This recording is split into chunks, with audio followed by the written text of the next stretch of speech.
Hello मेरे प्यारे बच्चों, आज मैं आपको यूपीएसआई 2026 के लिए 40% का मॉक टेस्ट कराने जा रहा हूं। 40% का मॉक टेस्ट। आप जरा अपने आप को रिव्यू कर रही है कि आपकी कितनी तैयारी है। और मैं ये आपको गारंटी कह रहा हूं, कम से कम 4 से 5 क्वेश्चन यहां, 2 से 3 तो मानो ही मानो, या 4 से 5 भी क्वेश्चन। मैं ये मान के चल रहा हूं कि अगर पॉलिटी के अलावा पेपर में चीजें ज्यादा आई तो किस तरीके का पेपर पैटर्न आएगा, जरा देखिए। पहली बात भैया, 40 क्वेश्चन आने, ठीक है, 80 नंबर में आने, बिल्कुल भैया 2026 का पेपर। आओ बेटा जरा बात करते हैं क्वेश्चन नंबर 1 पे बात करते हैं। पहला पहला क्वेश्चन है भैया, भारतीय संविधान के किस अनुच्छेद के अंतर्गत राष्ट्रीय आपातकाल की घोषणा की गई है?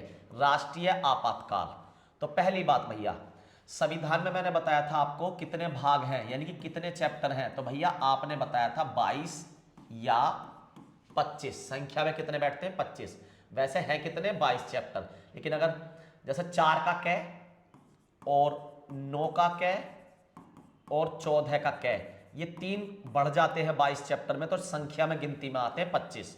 तो आजकल यूपी पुलिस में पिछली बार जो 2023 वाली में 25 ही सही माना गया था, 24 वाली में सॉरी 25, ठीक है। तो अब उसमें से भाग 18 क्या है? भाग 18 का नाम है भैया, क्या नाम है? आपात उपबंध। आपात उपबंध, ठीक है। तो आपात उपबंध किस चैप्टर में है? भाग 18। आपात उपबंध किस भाग में है? भाग 18। और अनुच्छेद है इनका 352 से 360, 352 से लेकर 360। तो हमसे क्वेश्चन क्या पूछा है भैया, भारतीय संविधान के किस अनुच्छेद के अंतर्गत राष्ट्रीय आपातकाल की घोषणा होती है? तो देखो 352 आर्टिकल है, 356 आर्टिकल है और 360। 360 आज तक भारत में नहीं लगा, इसे कहते हैं वित्तीय आपातकाल। वित्तीय आपातकाल। अच्छा भैया जी, एक बात बताना मैं और भूल गया बेटा आपको, आपातकाल कहां से लिया गया है बेटा? आपातकाल भारत में किस देश से लिया गया? जर्मनी से, ठीक है। आपातकाल कहां से लिया गया? आपातकाल नहीं लिया गया, कोई आफत थोड़ी लेता। आपातकालीन उपबंध, यानी कि आफत के समय में भारत क्या करेगा। तो भैया पहली बात इसके बारे में बताया गया भाग 18 में।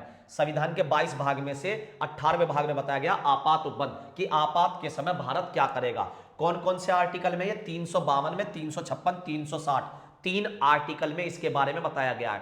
पहला वित्तीय आपातकाल, और दूसरी बात आपातकाल की घोषणा राष्ट्रपति करता है। आपातकाल की घोषणा कौन कर सकता है बेटा? राष्ट्रपति। आपातकाल की घोषणा राष्ट्रपति करता। 3 आर्टिकल है, उसमें से 360 है वित्तीय आपातकाल, ठीक है। ये लगता है जब देश के पास पैसे की कमी हो जाए, देश अपने ऊपर जो कर्जे हैं उन्हें चुकाने में असमर्थ हो जाए। तो ऐसा भारत में एक भी बार नहीं हुआ है। तो 360 जो है वित्तीय आपातकाल, ये भारत में आज तक नहीं लगा है, भारत में आज तक नहीं लगा। बाकी बचे 2, 352, 356। 356 है राष्ट्रपति शासन। अगर आपसे पूछा जाए राष्ट्रपति शासन किस अनुच्छेद में लगाया जाता है, राष्ट्रपति शासन किस अनुच्छेद के तहत लगाया जाता है, तो 356। किसके तहत लगाया जाता है? 356। किस किस तरीके से राष्ट्रीय आपातकाल राष्ट्रपति शासन लगाया जा सकता है भैया? जब राज्य की सरकार राज्य को चलाने में विफल हो जाए, जब राज्य की सरकार राज्य को चलाने में विफल हो जाए, और इस राष्ट्रपति शासन की सिफारिश राज्यपाल कर सकता है, या राष्ट्रपति को खुद लगे तो वो खुद भी ऐसा कर सकता है। या तो राज्यपाल की सिफारिश पर लगाएगा, या तो राज्यपाल की सिफारिश पर, या राष्ट्रपति जी को खुद से ऐसा लग जाए। लेकिन होता उल्टा ही है। ज्यादातर क्या होता है, केंद्र सरकार राज्य से बदला लेने के लिए इसको लगा देती है। जैसे मणिपुर में था, केंद्र की सरकार थी, तो मणिपुर में जब दंगे भड़कते रहे तो बहुत टाइम लग गया राष्ट्रपति शासन लगने में। क्यों भैया? क्योंकि केंद्र में भी बीजेपी सरकार थी और राज्य में भी बीजेपी सरकार थी, तो विरोधाभास नहीं था, तो इसलिए टाइम लग गया। 352 यही इंपॉर्टेंट है बेटा, राष्ट्रीय आपातकाल।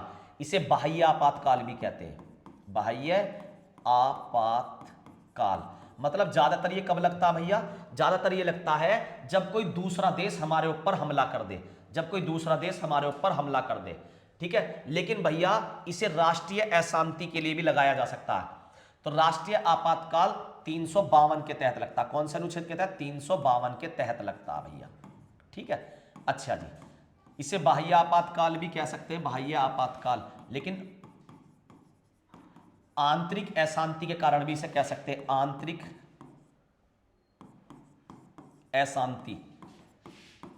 आंतरिक अशांति पर भी ये लगाया जा सकता है। अब तक भारत में कितनी बार लग चुका है राष्ट्रीय आपातकाल भैया? 3 बार लग चुका, 3 बार, 3 बार। कब कब लग चुका भैया? सबसे पहली बार जब भारत चीन युद्ध हुआ था 1962 में। दूसरी बार लगा जब भारत पाकिस्तान की लड़ाई हुई थी 1971 में। 1965 में भी भारत पाकिस्तान की लड़ाई हुई थी, लेकिन उस समय नहीं लगा था। ठीक है, आगे चलते हैं। तीसरी बार लगा था 1975 में, इंदिरा गांधी के समय में। ठीक है भैया जी, 3 बार राष्ट्रीय आपातकाल लगा है। ठीक है, 2 बार यहां पे लगा था भारत चीन युद्ध के कारण, दूसरी बार 1971 में लगा था भैया भारत और पाकिस्तान के युद्ध के कारण। भारत और पाकिस्तान की लड़ाई 1965 में भी हुई थी। ठीक है, 1975 में लगा था आंतरिक अशांति के कारण, आंतरिक अशांति के कारण, और बाद में इस शब्द को खत्म कर दिया गया। आंतरिक अशांति को खत्म करके क्या कर दिया गया? सशस्त्र विद्रोह, सशस्त्र विद्रोह नाम दे दिया गया। आंतरिक अशांति को क्या नाम दे दिया गया? सशस्त्र विद्रोह। तो इस क्वेश्चन का जवाब आपको मिल गया होगा कि राष्ट्रीय आपातकाल, राष्ट्रीय आपातकाल भारत में अब तक 3 बार लगा है, 3 बार। ठीक है, और कौन से अनुच्छेद के तहत लगता है? 352। ठीक है, 352, तीन अनुच्छेद के तहत लगता, 352, 356, 360। तो 360 में वित्तीय आपातकाल, 356 में राष्ट्रपति शासन, राष्ट्रपति शासन, और 352 में राष्ट्रीय आपातकाल, राष्ट्रीय आपातकाल। और आपसे राष्ट्रीय आपातकाल ही पूछा गया, तो 352। बिल्कुल भैया, बात समझ में आ गई। देखिए बेटा, इसका आंसर मैं आपको चेक कराता हूं। क्या लिखा हुआ? अनुच्छेद 352 राष्ट्रीय आपातकाल। अच्छा भैया जी, सबके बारे में मैं बता चुका। अच्छा, एक पॉइंट जरा देखिए, मैंने आपको बताया था आंतरिक अशांति, आंतरिक अशांति शब्द हटाकर इसे कर दिया गया सशस्त्र विद्रोह, सशस्त्र विद्रोह। अब आंतरिक अशांति के नाम पे राष्ट्रपति शासन लगाया जाएगा। क्या लगाया जाएगा? राष्ट्रपति शासन, ना कि क्या लगा दिया जाएगा भैया? आपका आपातकाल लगा दिया जाएगा। कौन सा? राष्ट्रीय आपातकाल। राष्ट्रीय आपातकाल अब लगेगा जब दुश्मन देश हमला कर दे, या लग सकता है जब कोई शस्त्रों के साथ विद्रोह कर दे, शस्त्रों के साथ विद्रोह कर दे। आंतरिक अशांति शब्द कब हटाया गया? 44वें संविधान संशोधन द्वारा 1978 में, 44वें संविधान संशोधन द्वारा 1978 में। तो एक क्वेश्चन आपका तैयार हो गया। अगला क्वेश्चन लेते हैं बेटा।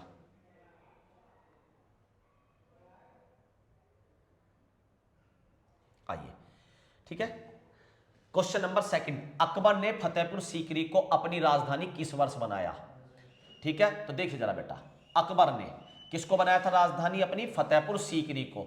देखो, इसके पीछे बहुत बड़ी स्टोरी है। अकबर को जब औलाद नहीं हुई थी, तो यहाँ पे फतेहपुर सीकरी में एक दरगाह है चिश्ती की, उनसे इन्होंने दुआ मांगी और इन्हें क्या हुआ? औलाद की प्राप्ति हुई।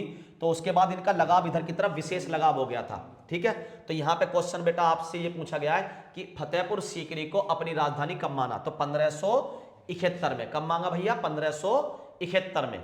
अच्छा भैया जी, और फतेहपुर सीकरी में बुलंद दरवाजा बनवाया था इन्होंने। फतेहपुर सीकरी में ही बुलंद दरवाजा, जो दुनिया का सबसे ऊंचा दरवाजा है।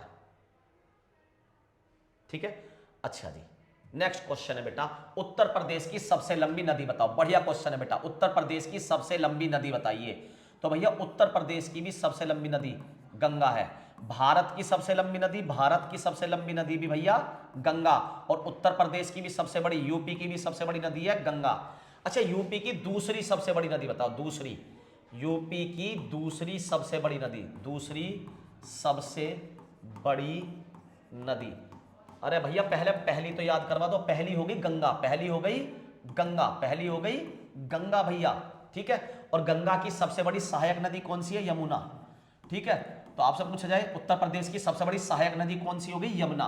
ठीक है, दूसरी सबसे बड़ी नदी बताओ। तो भैया, पहले पे गंगा होगी, दूसरे पे घाघरा। ठीक है, दूसरे पे उत्तर प्रदेश की दूसरी सबसे बड़ी नदी है घाघरा, पहली गंगा। यमुना क्या है? यमुना भैया गंगा की सबसे बड़ी सहायक नदी है।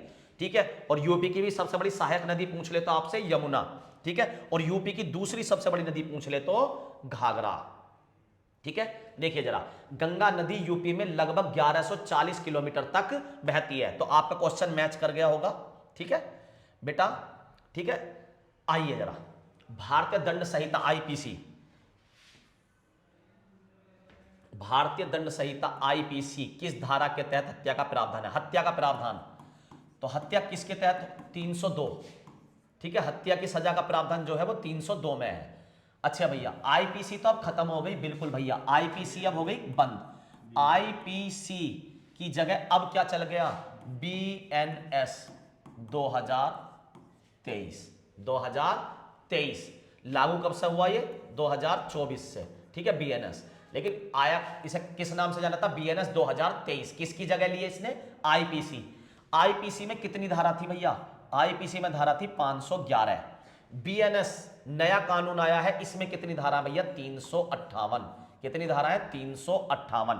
इसने पूछा हत्या, तो भैया हत्या 302 में आती थी। आईपीसी की किस धारा में आती थी? आईपीसी की धारा 302 में आती थी। क्या अब क्या है 302 में? अब तो भैया आईपीसी खत्म ही हो गया, तो अब चल गया इसकी जगह बीएनएस। तो बीएनएस में अगर आपसे पूछ ले 302 में क्या आता है, तो भैया इसमें आता है एक तरीके से धार्मिक आहत, किसी की धार्मिक भावनाओं को आहत पहुंचाना, धार्मिक भावना को ठेस पहुंचाना, धार्मिक भावना को ठेस पहुंचाना। ठीक है, अच्छा भैया, अगर भैया बीएनएस में मैं यही धारा पूछ लूं, यही वाली धारा 302, तो अभी तो बताया धार्मिक भावना को ठेस पहुंचाना।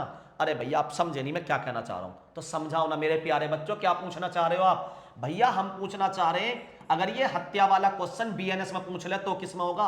103, धारा 103। ठीक है, जैसे पहले धारा 302 में था हत्या की सजा, अब किसमें है? धारा 103। और ये किसकी धारा 103? बीएनएस की। बीएनएस की धारा 103 में है हत्या।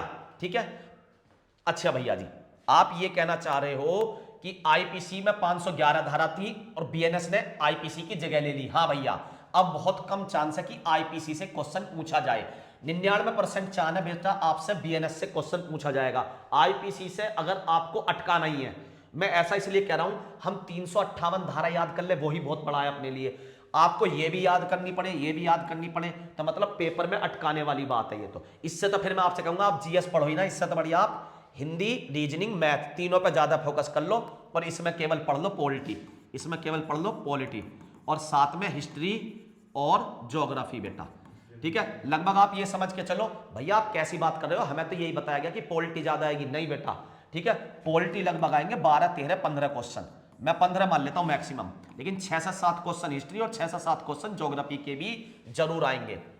अगर ये नहीं आता है पेपर पैटर्न, तो समझ लीजिए सबकी लंका लग जाएगी। फिर आएगा करंट, फिर आएगा करंट और यूपी स्पेशल, फिर आएगा करंट और यूपी स्पेशल। तो आप बिल्कुल पहली चीज पॉजिटिव माइंड से तैयारी करिए, पॉलिटी, हिस्ट्री, ज्योग्राफी। और अगर ये नहीं आएंगे तो मैंने आपसे फिर कहा, फिर आप फोकस करिए करंट और यूपी स्पेशल, वरना आप मारे जाओगे। बीएनएस बिल्कुल पढ़िए। आईपीसी मेरी नजर में तो ना पढ़ो तो ये अच्छा है, आपके पास टाइम है, आपने सब कुछ पढ़ रखा तो रिवीजन मार सकते हो। ठीक है भैया। अच्छा, मैं एक चीज और बताना चाह रहा हूं, आतंकवाद को भी बीएनएस में शामिल करा गया। बीएनएस में धारा बेशक घटी है, लेकिन कुछ इंपॉर्टेंट धारा बताना चाहूंगा जो चर्चा में रहती हैं।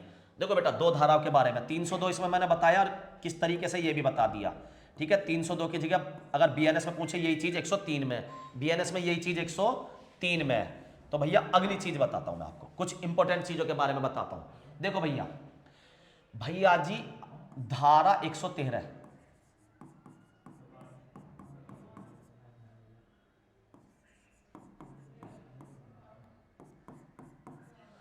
दो धाराओं के बारे में बात करता हूं। धारा 113, धारा 113 क्या कहती है?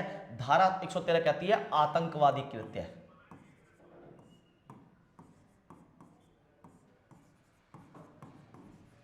यानी कि ऐसी घटना जो आतंकवाद के समान है। तो आतंकवाद शब्द जोड़ दिया गया धारा 113 में।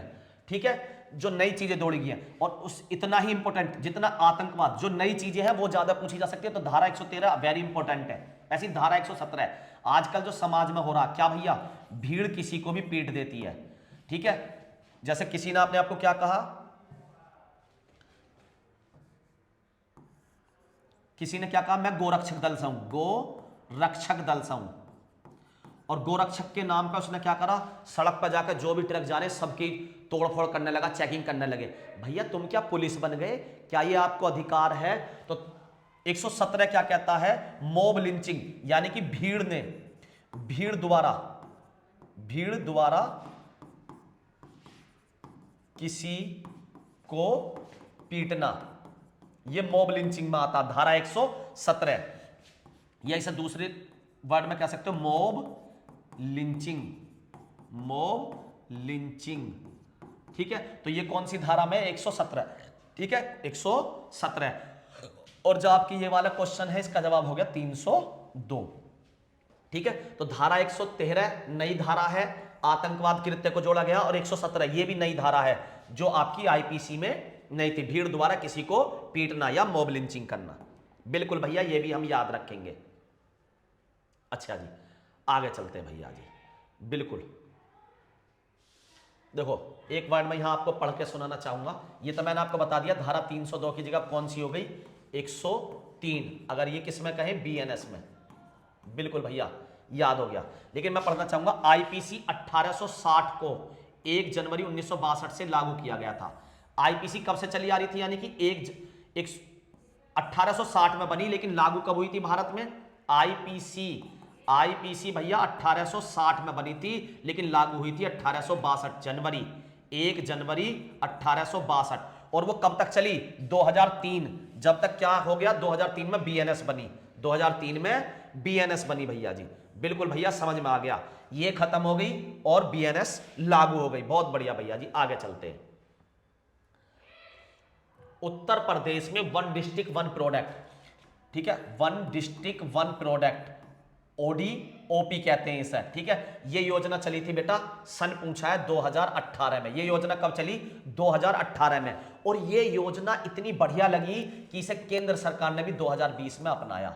इसे केंद्र सरकार ने भी 2020 में अपनाया, लेकिन केंद्र वाला इतना कामयाब नहीं हुआ जितना यूपी वाला हुआ। यूपी में क्या है, एक जिले को एक चीज के बारे में सौंप दिया गया। आगे चलते हैं भैया। ठीक है, इसका आंसर मैं आपको बता चुका। आगे आइए भैया, क्वेश्चन नंबर 6। अभी 6 क्वेश्चन हुए, कोई बात नहीं बेटा, धीरे धीरे एक्सप्लेन करते हुए चलेंगे। भारत के संविधान में मूल कर्तव्य किस संशोधन द्वारा जोड़े गए? तो बेटा जरा देखना, भारत के संविधान में मौलिक कर्तव्य नहीं थे। भारत के मूल संविधान में मौलिक कर्तव्य नहीं थे। मौलिक कर्तव्य को ही मूल कर्तव्य कहा गया। तो ये कितने थे बेटा, 0 थे। कितने थे, 0, 0 थे ही नहीं ये चैप्टर। फिर भैया ये बाद में चैप्टर जोड़ा गया मूल संविधान में। ये भी पूछा जाता, पेपर में पूछा जाता नहीं, पूछा गया भी है सबसे पहले। क्या, निम्नलिखित में से कौन मूल संविधान का हिस्सा नहीं है? अच्छा भैया जी, 4 ऑप्शन देता हूं अब। मौलिक अधिकार, मौलिक कर्तव्य, राज्य के नीति निर्देशक तत्व। एक ऑप्शन दे देगा, इनमें से कोई नहीं। तो आपको पता होना चाहिए, मौलिक कर्तव्य या मूल कर्तव्य संविधान का हिस्सा नहीं थे। संविधान का हिस्सा नहीं थे। कौन सा संविधान का, मूल संविधान का। अच्छा भैया जी, बात समझ में आ गई। भैया हमें तो पढ़ाया जाता है कि मौलिक कर्तव्य की संख्या 11 है। बिल्कुल पढ़ाया जाता है, तो वो क्यों पढ़ाया जाता है ये समझिए अब जरा। आपने पूछा मूल कर्तव्य, तो मैंने कहा ये 0 थे पहले। संविधान में कितने थे, 0। बाद में जुड़े। वर्तमान में कितने हैं ये, वर्तमान में है 11। वर्तमान में है 11। किसकी सिफारिश पर जुड़े, वर्तमान में इनकी संख्या है 11। संख्या कितनी है, 11। किसकी सिफारिश पर जुड़े, सरदार सुवर्ण सिंह समिति की सिफारिश पर। मौलिक कर्तव्य किसकी सिफारिश पर जोड़े गए, तो भैया सरदार सुवर्ण सिंह समिति की सिफारिश पर सरदार सुवर्ण सिंह समिति की सिफारिश पर 11 नहीं जोड़े गए थे। और भैया 11 वर्तमान में है, वर्तमान में 11 हैं। इन्हें कैसे जोड़ा गया, सरदार सुवर्ण सिंह समिति की सिफारिश पर जोड़े गए 10 और बाद में 1 जोड़ा गया। टोटल कितने हो गए, 11। 10 एक बार में, 1 एक बार में, टोटल जोड़ के हो गए 11। टोटल कितने हो गए, 11। ठीक है, ये कैसे जुड़े अब बताता हूं जरा। 10 जुड़े एक बार में 42वें संविधान संशोधन द्वारा, 42वें संविधान संशोधन द्वारा 1976 में। और 1 जुड़ा 11वां, वो कब जुड़ा, 86वें संविधान संशोधन द्वारा 2002 में। ये ऊपर के 10 जो हैं, जैसे अपने राष्ट्रीय गीत का सम्मान करो, राष्ट्रगान का सम्मान करो, राष्ट्रीय ध्वज का सम्मान करो, अपने जो धरोहर है उनकी रक्षा करना हमारी जिम्मेदारी है, वन्य जीवों को बचाना ये कर्तव्य हमारे हैं। अच्छा भैया, ये 11वां क्या था? ये 11वां जो जुड़ा, एक जो जुड़ा जिससे संख्या होगी बाद में 11, ये है 86वें संविधान संशोधन द्वारा 2002 में जुड़ा। ये है 6 से 14 वर्ष के बच्चों के लिए निशुल्क अनिवार्य शिक्षा, निशुल्क अनिवार्य शिक्षा। बहुत बढ़िया भैया, ये बात समझ में आ गई? ठीक है, तो अब क्वेश्चन की तरफ देखते हैं। भारत में संविधान में मौलिक कर्तव्य किस संशोधन द्वारा जोड़े गए? तो 42वें संविधान संशोधन द्वारा 1976 में। अगर पूछ लेता 11वां कब जोड़ा गया, क्योंकि 10 जोड़े गए थे इसके द्वारा, कितने जोड़े गए? 10 इसके द्वारा जोड़े गए थे 10, और 11वां जो जोड़ा गया था वो जोड़ा गया था 86वें संविधान संशोधन द्वारा 2002 में। एक तो टोटल हो गए इन दोनों को जोड़ के 11। ठीक है, तो वर्तमान में संख्या पूछ ले तो 11, 10 एक बार में जुड़े, एक बार में जुड़े। ठीक है, ओके भैया, बात समझ में आ गई अच्छे से। आगे चलते हैं। मैं आपको ये विश्वास दिला रहा हूं 2-3 क्वेश्चन फंस जाएंगे और कल को और अच्छे से करेंगे काम। भारत के संविधान में मूल कर्तव्य ये तो बता दिया मैंने बेटा, ठीक है, एक्सप्लेन कर दिया। आगे चलते हैं। अच्छा जी, आईटी यहां से आ सकता है बेटा, आईटी एक्ट 2000, आईटी एक्ट 2000।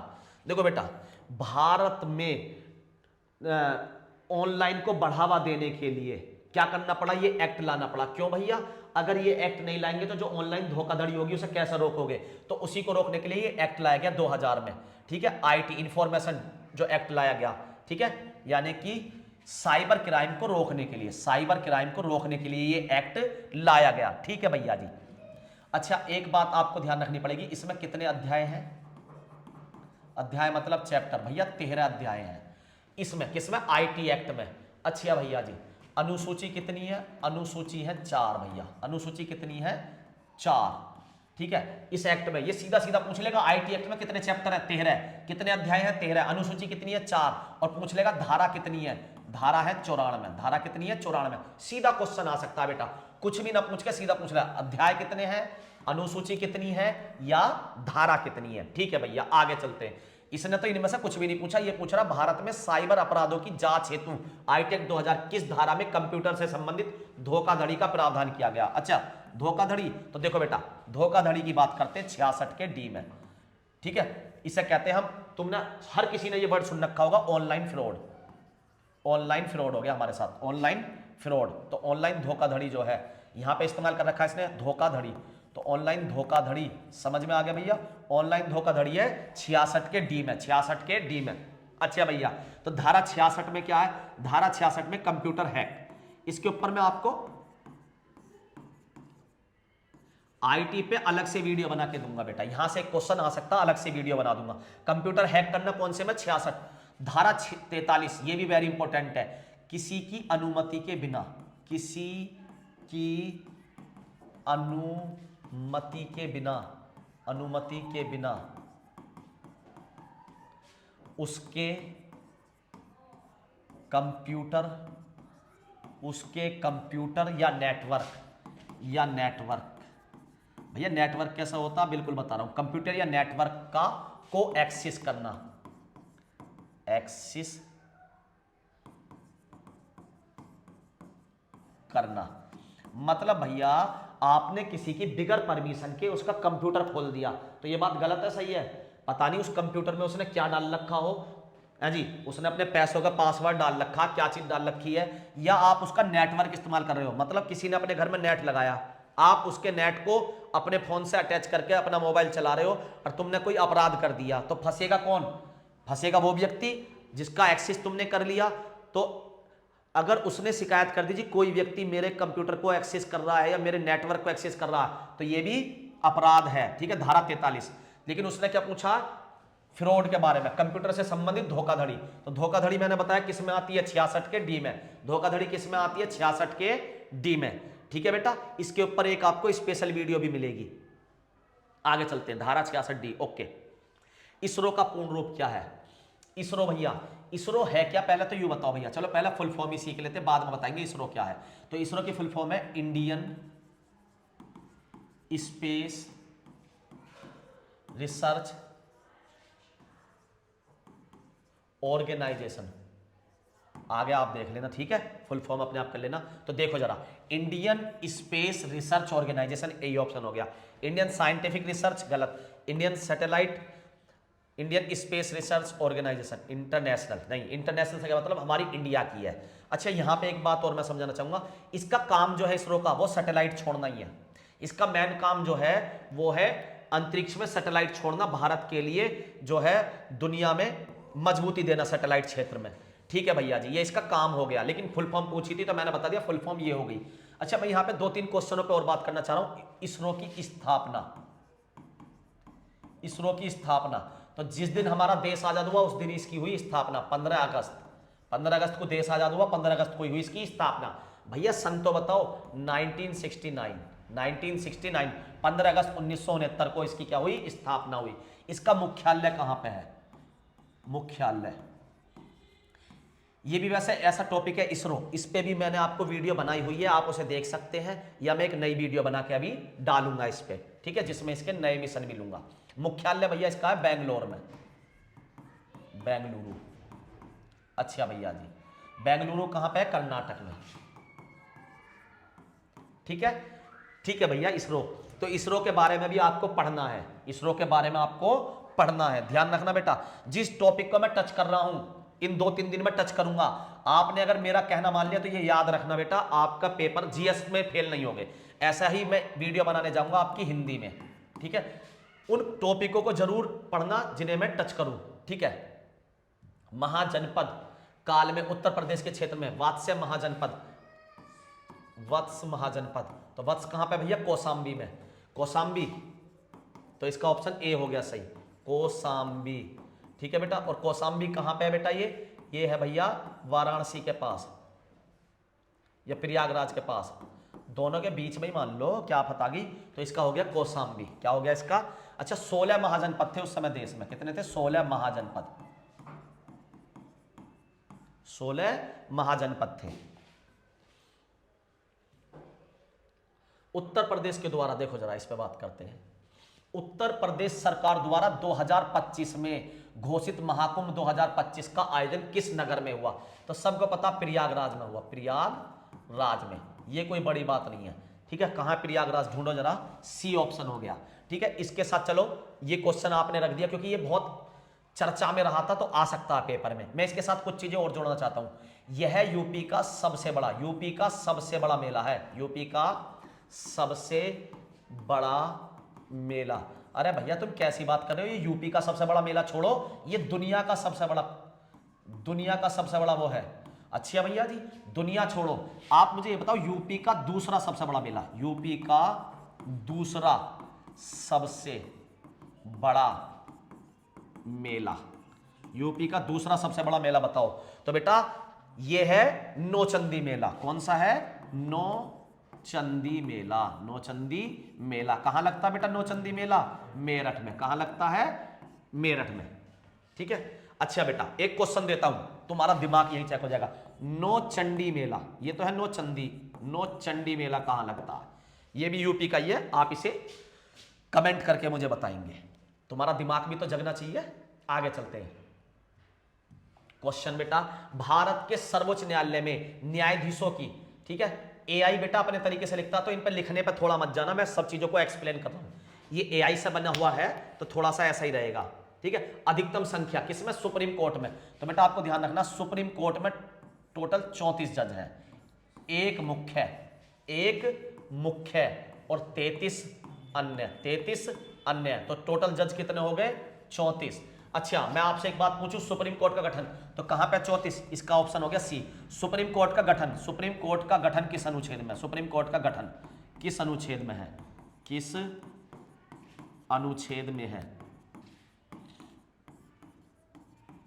भैया, 124 में, 124 में। तो बेटा 124 के आसपास जो सुप्रीम कोर्ट से, जैसे वेतन के ऊपर 125 सुप्रीम कोर्ट के जजों का वेतन, तो ये 1-2 अनुच्छेद आप पढ़ लेंगे जरूर, पेपर में आने की संभावना है। ठीक है, मैं बिल्कुल इंपॉर्टेंट चीजें बताता हुआ चल रहा हूं, लेकिन आप साइड की चीजें भी इनके आसपास की, जैसे सुप्रीम कोर्ट पर चर्चा कर रहा हूं तो आप सुप्रीम कोर्ट के अनुच्छेद पढ़ सकते हैं।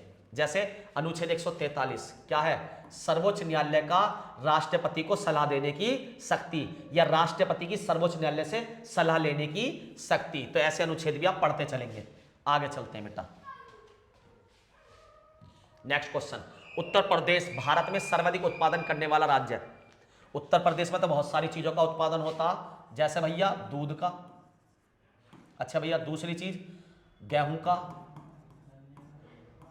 ठीक है, तीसरी चीज गन्ने का, ठीक है, चौथी चीज एक बच्चा पीछे से बोल रहा है बेटा क्लास में चीनी का, तो चीनी में बेटा महाराष्ट्र, चीनी में महाराष्ट्र है बेटा, ठीक है। चीनी मिल भी ज्यादा कहां पे, महाराष्ट्र में। सबसे ज्यादा चीनी मिल कहां पे है, तो चीनी मिल है सबसे ज्यादा महाराष्ट्र में। चीनी मिल कहां पे सबसे ज्यादा, महाराष्ट्र में, ठीक है। तो मैंने ये आपको 3-4 चीजें बताई। अब इसमें से देखते हैं, इसने पहला ही दे दिया गेहूं, तो बिल्कुल सही बात है। दूसरा दे दिया चावल, चावल का सबसे ज्यादा उत्पादन होता है पश्चिम बंगाल में, ठीक है। मक्का, मक्का का उत्पादन, मक्का भैया मक्कार आदमी अमेरिका, मक्कार है अमेरिका, साला धोखेबाज है भैया, धोखेबाज है अमेरिका। तो अगर विश्व में पूछे अमेरिका हो जाएगा। मक्कार, मक्कार आदमी भैया नाटक करता 24 घंटे, तो कर नाटक, मक्कार आदमी तो नाटक करता। गन्ना, गन्ना यूपी, गन्ना, अब भैया ये तो फंस गए, ये तो फंस गए। यूपी और यूपी में गेहूं होता, यूपी में गन्ना होता, यूपी में दूध होता, 2 ऑप्शन दे दिए। तो देखो बेटा ये इसकी सोच के ऊपर बात करेगी। अगर आप भी ऐसे ऑप्शन में हो जाएं तो आप दोनों में से किसी पे भी टिक कर सकते हैं। लेकिन अगर बचना है, जैसे मैं फंस गया इस क्वेश्चन में पढ़ाते हुए, तो मैं क्या करूंगा, जैसे तो गेहूं में सब प्रथम नंबर पर पंजाब राज्य भी है प्रति हेक्टेयर में, उत्पादन में प्रथम कौन सा राज्य है, पंजाब। तो हो सकता है ये गन्ने को सही मानना हो। आगे चल के देखते हैं ऑप्शन में इसने क्या माना है, ठीक है भाई। एआई है तो एआई कुछ भी मान सकता, देखते हैं जरा। तो एआई ने माना गन्ने को, ठीक है, क्यों माना देखते जरा। यूपी में देश के सबसे अधिक चीनी मिले मुजफ्फरनगर सहारनपुर में है। अगर यूपी में पूछे सबसे ज्यादा मिले कौन से जिले में, तो मुजफ्फरनगर जिले में और सहारनपुर जिले में है, ठीक है। ठीक है भैया जी। गेहूं उत्पादन में दूसरे स्थान पर यूपी, पहले पर पंजाब। नहीं बेटा, पहले पर गेहूं उत्पादन में यूपी ही है। फिर ये पंजाब क्यों दे रहा एआई, इसने प्रति हेक्टेयर नहीं पढ़ा होगा। एआई है तो गलतियां हो जाती है, तो प्रति हेक्टेयर के हिसाब से प्रति हेक्टेयर में है पंजाब, प्रति हेक्टेयर। यही मैंने सोचा था कि प्रति हेक्टेयर ही पूछ रहा होगा। तो ये बात समझ में आ गई आपको बेटा। आगे चलते हैं, मानव रक्त का पीएच मान। आइए बेटा जरा, मानव रक्त का पीएच मान देखो बेटा। पीएच मान क्या है, power of hydrogen, power of hydrogen, power of hydrogen. इसकी वैल्यू ज्यादातर 0 से 14 के बीच होती है, 0 से 14 के बीच, ठीक है। अच्छा भैया जी, 7, जहां पे भी 7 आता वो होता, अगर किसी का पीएच मान 7 है इसका मतलब है वो वस्तु उदासीन है, उदासीन। तो किसी का पीएच मान 7 है, बिल्कुल है भैया, 7 पीएच मान है पानी का। तो पानी का टेस्ट उदासीन होता है, ना खट्टा ना मीठा ना नमकीन। अच्छा भैया, अगर किसी भी वस्तु का पीएच मान 7 से ऊपर है तो वो कहलाएगी क्षारीय, वो कहलाएगी क्षारीय। और किसी वस्तु का पीएच मान 7 से कम है वो कहलाती है अम्लीय, अम्लीय। तो पीएच मान 7 है तो उदासीन, पीएच मान 7 है तो उदासीन। देखो बेटा, भारत में सबसे ज्यादा चीनी का उत्पादन उत्तर प्रदेश में होता है, बिल्कुल बेटा, चीनी का उत्पादन उत्तर प्रदेश में होता है। लेकिन चीनी मिल कहां पे है सबसे ज्यादा है भैया, चीनी मिल सबसे ज्यादा है महाराष्ट्र में, सबसे ज्यादा चीनी मिल है महाराष्ट्र में, ठीक है। बच्चा मुझे दिखा रहा है नेट पे कि भैया देखो सबसे ज्यादा चीनी यूपी में। हाँ बेटा, चीनी जब गन्ना यूपी में होता था, चीनी भी सबसे ज्यादा यूपी में ही होती है। लेकिन मैंने कहा चीनी मिल कहां है सबसे ज्यादा, महाराष्ट्र में। पीएच मान 7 है तो उदासीन, जैसे कि पानी। अच्छा, अब इसमें पूछा है मनुष्य के रक्त का, तो मैं आपसे पूछना चाहता हूं, क्षार मतलब नमकीन, क्षारीय टेस्ट मतलब नमकीन, नमक। जब आपके चोट लगी होगी कभी भी बचपन में, तो आपने खून पिया होगा, जैसे जल्दी सही करने के लिए पीते थे ऐसे, तो आपको खून कैसा लगता है, खट्टा खट्टा या नमकीन? तो भैया खून लगता है नमकीन। तो सीधी सी बात है, पीएच मान 7 से ज्यादा होगा, तो खून का पीएच मान होता 7.4, रक्त का पीएच मान 7.4। तो देखो जरा 7.4 किसका, 7.4 यहां तो नहीं है, यहां भी नहीं है भैया, 7.35 से 4.5, तो इसका औसत निकालोगे आ जाएगा 7.4। तो यही आंसर सही है, यही आंसर सही है बेटा।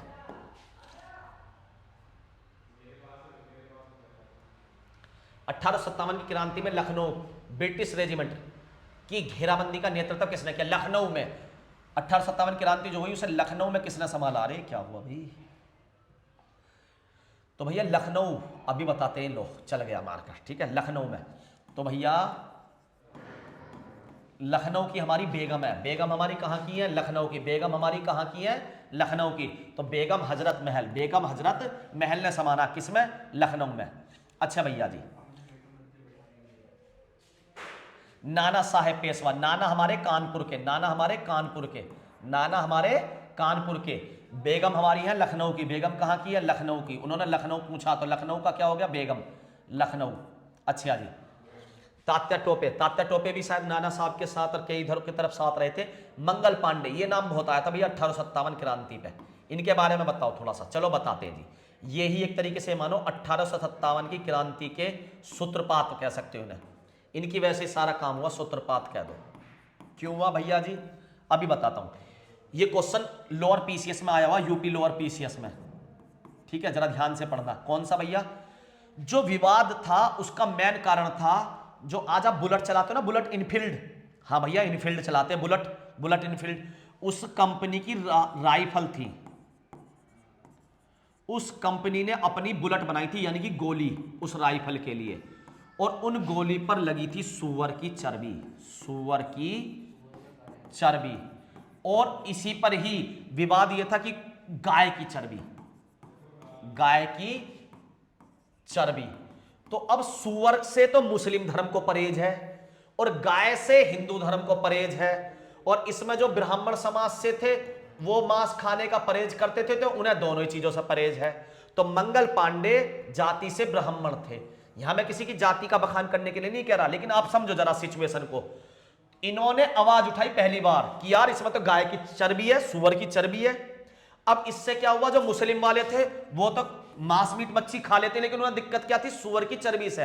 हिंदुओं को दिक्कत क्या आई, जो मांस मीट खा लेते उन्हें भी दिक्कत थी गाय की चर्बी से। उन्होंने इसका विरोध कर दिया।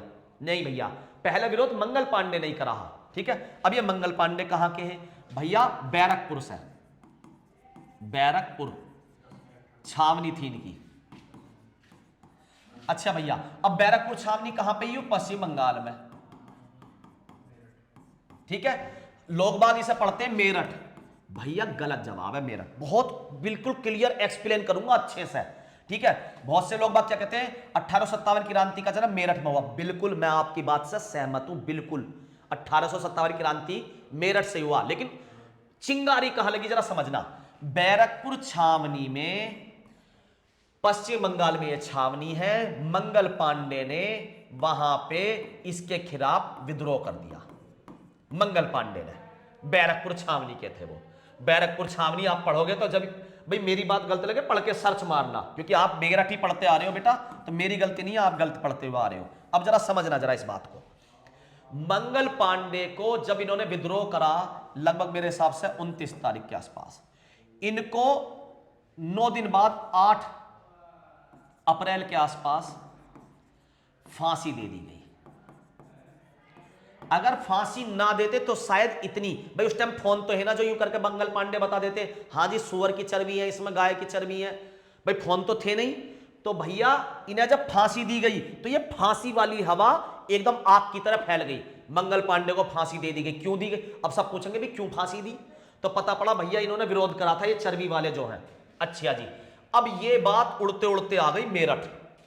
ये बात कहां गई, मेरठ छावनी में। ये बात मेरठ छावनी में आ गई, तो मेरठ वालों ने भी इसका कर दिया विरोध, मेरठ वाले ने भी इसका कर दिया विरोध। तो पहली बार पूरी तरीके से सुनियोजित तरीके से, और जब इन्होंने विरोध करा तो यहां पे भी लगभग 84-85 सैनिकों को मार दिया गया। बस फिर क्या था, फिर तो आग भड़क गई। फिर तो यहां से मेरठ से क्या हुआ, पूरी छावनी सब अंग्रेजों के दफ्तरों को फूंकती हुई कहां के लिए रवाना होगी, दिल्ली के लिए। तो दोनों बातों समझ में आई। 1857 की क्रांति का जन्म मेरठ से हुआ था, लेकिन पहली चिंगारी कहां से उठी थी, बैरकपुर छावनी जो थी पश्चिम बंगाल की, ठीक है। फिर मेरठ वाले पागल हो गए और मेरठ वाले चल दिए दिल्ली की तरफ, लेनी है हमें पूर्ण आजादी।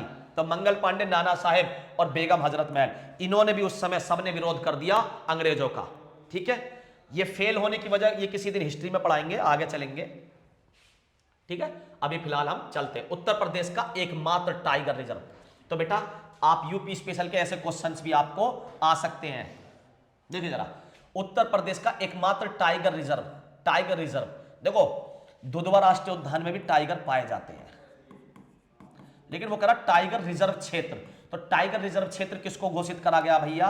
टाइगर रिजर्व क्षेत्र घोषित करा गया पीलीभीत को। किसको करा गया? पीलीभीत टाइगर रिजर्व क्षेत्र को। और इसे 2014 में टाइगर रिजर्व क्षेत्र घोषित करा गया था बेटा, पीलीभीत टाइगर रिजर्व क्षेत्र को। और इसने इतनी बेहतरीन कामयाबी करी कि 10 वर्ष में टाइगरों की संख्या दोगुनी कर दी। इसी के लिए इसे 2000, ठीक है, 10 वर्ष में कर दी। इसी के लिए इसे पुरस्कार मिला बेटा, कौन सा? T×2, TX2 कह दो, ठीक है। टाइगर की संख्या दुगनी करने के कारण इसे ये वाला पुरस्कार दिया गया। 10 वर्ष में इसने टाइगर की संख्या कर दी दुगनी। दुधवा राष्ट्रीय उद्यान, एक सींग वाला गैंडा, एक सींग वाला गैंडा, ठीक है। अगर पूछ ले आपसे एक सींग वाला गैंडा यूपी में कहां मिलता है? दुधवा राष्ट्रीय उद्यान, दुधवा राष्ट्रीय उद्यान। देखिए बेटा जरा, इसके बारे में इंपॉर्टेंट क्वेश्चन है, वेरी इंपॉर्टेंट, पढ़ता हूं मैं। उत्तर प्रदेश का एकमात्र टाइगर रिजर्व कौन सा है? तो भैया मैंने बताया पीलीभीत, बिल्कुल सही बात है।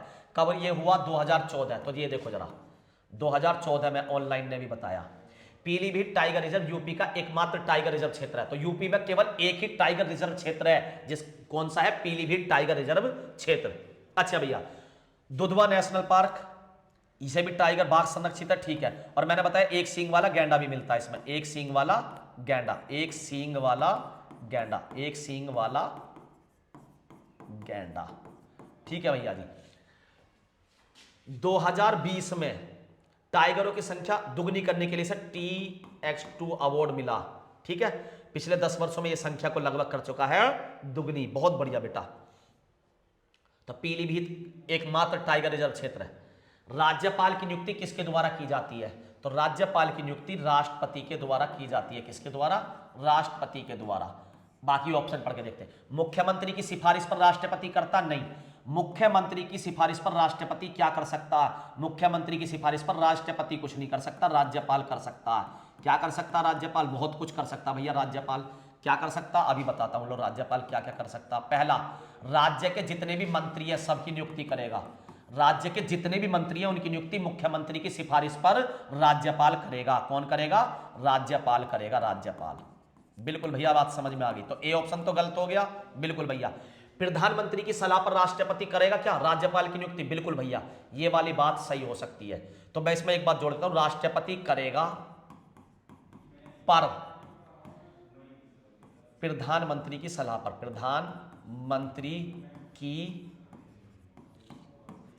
सलाह पर, ठीक है। अच्छा बेटा, एक और बात, राज्यपाल का कार्यकाल, यह भी विवाद है। तो राज्यपाल का कार्यकाल 5 वर्ष होता है। अच्छा, एक ऑप्शन लिख रहा, सीधा राष्ट्रपति द्वारा? नहीं, सीधा राष्ट्रपति नहीं करेगा। राष्ट्रपति को क्या पता राजनीति के बारे में इतना? राष्ट्रपति तो और कामों को देख ले, वही बहुत है। 5 वर्ष या राज्यपाल का कार्यकाल बता रहा हूं, 5 वर्ष या राष्ट्रपति के प्रसाद अनुसार। मतलब भैया भी बता रहा हूं, प्रसाद अनुसार। भैया राष्ट्रपति ने राज्यपाल बनाया, उसका कार्यकाल होता 5 वर्ष का, लेकिन राष्ट्रपति को बनाए हुए भी 10 दिन हुए। और राष्ट्रपति से प्रधानमंत्री जी कहे इस राज्यपाल को बदल दो, तो राष्ट्रपति जब चाहे जब राज्यपाल को बदल सकता है। राष्ट्रपति जब चाहे जब राज्यपाल को बदल सकता है। तो अब आप ही बताओ, तो क्या आंसर होएगा इसका? 5 वर्ष या राष्ट्रपति के प्रसाद अनुसार? तो दोनों में से कोई सी भी बात सच्ची है, दोनों ही बातें सच्ची हैं। राज्यपाल की नियुक्ति कौन करता है? राष्ट्रपति करता है, लेकिन प्रधानमंत्री की सलाह पर, लेकिन प्रधानमंत्री की सलाह पर। अच्छा, एक पॉइंट और बता देता हूं मैं यहां।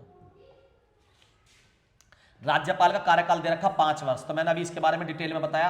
5 वर्ष या राष्ट्रपति के प्रसाद अनुसार। राज्यपाल बनने की न्यूनतम आयु 35 वर्ष।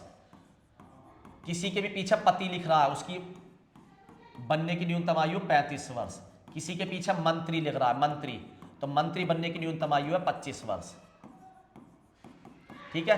लोकसभा का सदस्य बनने की न्यूनतम आयु, लोकसभा का सदस्य बनना है या विधानसभा का सदस्य बनना है, तो दोनों की न्यूनतम आयु है 25 वर्ष। राज्यसभा का सदस्य बनना है या विधान परिषद का, विधान परिषद का, उसका सदस्य बनने की न्यूनतम आयु 30 वर्ष। ये होगी बनने की न्यूनतम आयु, बनने की। अब आपसे कोई कहने लगे सुप्रीम कोर्ट का जज बनने की न्यूनतम आयु, तो भैया जब वो पेपर निकाल लेगा कम से कम 21 साल तो होगी जब ही पेपर दे पाएगा, लेकिन उसके बाद जब वो पेपर निकाल ले जब बन जाएगा। लेकिन जैसे इनके बनने की उम्र है न्यूनतम उम्र, इनके हटने की मैक्सिमम उम्र नहीं है। जिसकी हमारे संविधान में मिनिमम उम्र बताई गई है उसकी मैक्सिमम उम्र नहीं है। राष्ट्रपति बनने की न्यूनतम आयु 35 वर्ष, तो राष्ट्रपति बनने की मैक्सिमम आयु नहीं लिखी हुई भैया संविधान में। उपराष्ट्रपति बनने की न्यूनतम आयु, पति आगे पीछे तो 35 वर्ष, मैक्सिमम आयु नहीं लिखी हुई। राज्यपाल बनने की न्यूनतम आयु 35 वर्ष, मैक्सिमम आयु नहीं लिखी हुई। मंत्री, रेल मंत्री, खेल मंत्री, शिक्षा मंत्री, प्रधानमंत्री बनने की न्यूनतम आयु, मुख्यमंत्री बनने की न्यूनतम आयु, जिसके पीछे भी मंत्री आ गया 25 वर्ष, मैक्सिमम आयु नहीं लिखी हुई। लोकसभा का सदस्य बनने की न्यूनतम आयु 25 वर्ष, मैक्सिमम आयु नहीं लिखी हुई। विधानसभा का सदस्य बनने की न्यूनतम आयु 25 वर्ष, मैक्सिमम आयु कोई नहीं है, कितना भी 100 साल का बुढ़ा बनो, कितना भी बनो। राज्यसभा का सदस्य बनने की न्यूनतम आयु 30 वर्ष, मैक्सिमम कोई सीमा नहीं है, कितना भी बनो। विधान परिषद का सदस्य बनने की न्यूनतम आयु 30 वर्ष, मैक्सिमम कोई सीमा नहीं है। अच्छा भैया जी, अब कार्यकाल की बात कर लेते हैं। कुछ कार्यकाल ऐसे हैं 6 वर्ष या 65 वर्ष, दोनों में से जो पहले हो जाए। पहले इसे रफ कर दूं जब मैं बताता हूं आपको। चलो यहां पे बता देता हूं। चलो भैया, कुछ पद ऐसे हैं जिसमें 6 वर्ष या 65 वर्ष, मैक्सिमम आयु वाले बता रहा हूं। जैसे मिनिमम आयु बताइए, ऐसे मैक्सिमम 6 वर्ष या 65 वर्ष, दोनों में से जो भी पहले हो जाए। तो बेटा सुप्रीम कोर्ट का जज बनने की न्यूनतम आयु, कोई न्यूनतम आयु नहीं है, लेकिन मैक्सिमम आयु है भैया। 6 वर्ष या 65 वर्ष, दोनों में से जो भी पहले पूरा हो जाएगा उसे अपने पद से इस्तीफा देना, मतलब छोड़ के पद जाना पड़ेगा। एग्जाम्पल के लिए कोई 40 वर्ष का आदमी सुप्रीम कोर्ट का जज बन गया, सुप्रीम कोर्ट का जज, कोई 40 वर्ष का आदमी सुप्रीम कोर्ट का जज बन गया भैया, 40 वर्ष का आदमी, हाँ भैया बन गया, तो वो क्या 65 वर्ष तक बना रहेगा उस पद पे? ना भैया, 25 साल वही बना रहेगा। तो कैसे काम चलेगा? मतलब वो 6 साल पूरे होते ही 46 वर्ष की आयु में छोड़कर चला जाएगा, क्योंकि उसके 65 वर्ष वाली उम्र पहले पूरी नहीं हो रही, उसका ये वाली चीज पहले पूरी हो रही है। और अगर कोई 64 वर्ष का आदमी जज बनता तो उसकी 6 वर्ष कब पूरी होंगी? जब 70 का हो जाएगा। तो 70 तक का वेट नहीं करेंगे बुढ़ा होने का, जैसे ही उसकी 65 वर्ष पूरी हो जाएगी उसे रिटायरमेंट दे दिया जाएगा। तो दोनों में से जो भी चीज पहले पूरी हो जाती है सुप्रीम कोर्ट में, उसे रिटायरमेंट दे दी जाती है। बिल्कुल भैया, यही बात हाई कोर्ट में भी लागू होती है, हाई कोर्ट के जज पे। बस अंतर क्या है? 65 की जगह हो जाएगा 62 वर्ष, 65 की जगह हो जाएगा 62 वर्ष। अच्छा, 65 पे एक दो चीजें और बताता हूं, 65 पे एक दो चीजें और बताता हूं बेटा। क्या है भैया 65 पे एक दो और चीजें? देखो जरा सुनो, 65 पे सर्वोच्च न्यायालय हो गया, उसके अलावा जितने भी आयोग है, आयोग जैसे राजभाषा आयोग का अध्यक्ष, चुनाव आयोग के अध्यक्ष, ये सारे आयोग के अध्यक्ष का कार्यकाल भी 6 वर्ष या 65 वर्ष, दोनों में से जो पहले पूरा हो जाएगा इस्तीफा देना पड़ेगा। उसके बाद उन्हें रिजाइन, मतलब अपने घर को जाओ भैया, रिटायरमेंट हो गए, इस्तीफा क्या, रिटायर हो जाएंगे। वो क्या हो जाएंगे? रिटायर। बिल्कुल भैया, बात समझ में आ गई। अब करते हैं इस क्वेश्चन पे चर्चा। अभी कौन से क्वेश्चन तक आए? 17। चलो बेटा, थोड़ा टाइम लग रहा, सॉरी, लेकिन मजा आ जाएगा तुम्हें।